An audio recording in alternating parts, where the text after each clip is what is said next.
আসসালামু আলাইকুম। আজকের টপিকে সবাইকে স্বাগতম। আজকের টপিক হচ্ছে জিওমেট্রির একটি প্রুফ। আমাদের প্রমাণ করতে হবে যে a plus b plus c equal to h, যেখানে কন্ডিশন হচ্ছে ত্রিভুজ abc ইকুয়াল ইকুইল্যাটারাল ত্রিভুজ, অর্থাৎ এই ত্রিভুজটা হচ্ছে কি একটি সমবাহু ত্রিভুজ।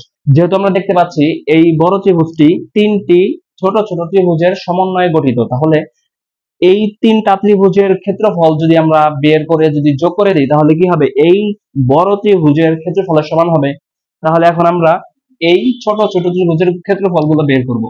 তাহলে এখন আমরা কি পাই, ত্রিভুজ ও এ বি হতে পাই, ত্রিভুজ ও এ বি হতে পাই ক্ষেত্রফল,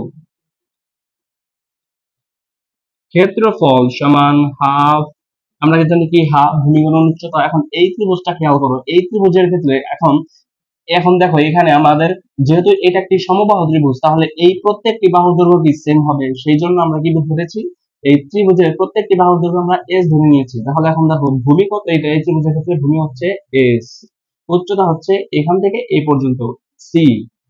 তাহলে এস সি বাই 2 বর্গ একক,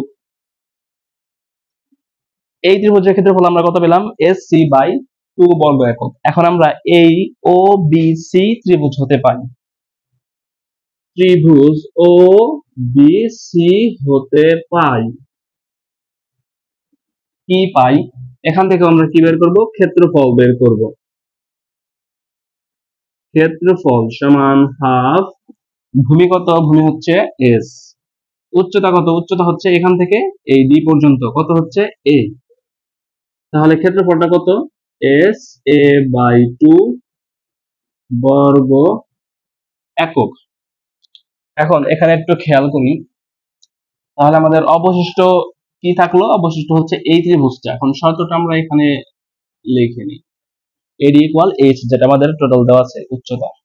এখন কি হতে পাই, দেখো ত্রিভুজ ও এ সি হতে পাই, ত্রিভুজ ও এ সি হতে পাই ক্ষেত্রফল সেম ভাবে বের করতে হবে। ক্ষেত্রফল ভূমি গুণন উচ্চতা, ভূমি গুণন উচ্চতা এস বি বাই 2 বর্গ একক। এখন দেখো এই তিনটি ছোট ছোট ত্রিভুজের ক্ষেত্রফল আমরা বের করে ফেলেছি। এখন কি করতে হবে আমাদের, এখন এই বড় ত্রিভুজের ক্ষেত্রফলটা আমরা বের করব। তাহলে এখন খেয়াল করি, এখন খেয়াল করি ত্রিভুজ এ বি সি এর ক্ষেত্রফল, ত্রিভুজ এ বি সি এর ক্ষেত্রফল, ফর্মুলা যেন কি সেম ফর্মুলা, হাফ ভূমি, ভূমি হচ্ছে কি এস, উচ্চতা কত, উচ্চতা হচ্ছে আমাদের এইচ।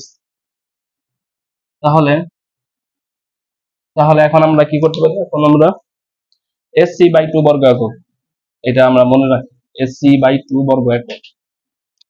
তাহলে এখন দেখো ক্ষেত্রফল কত হয়, এস এইচ বাই 2 বর্গ একক।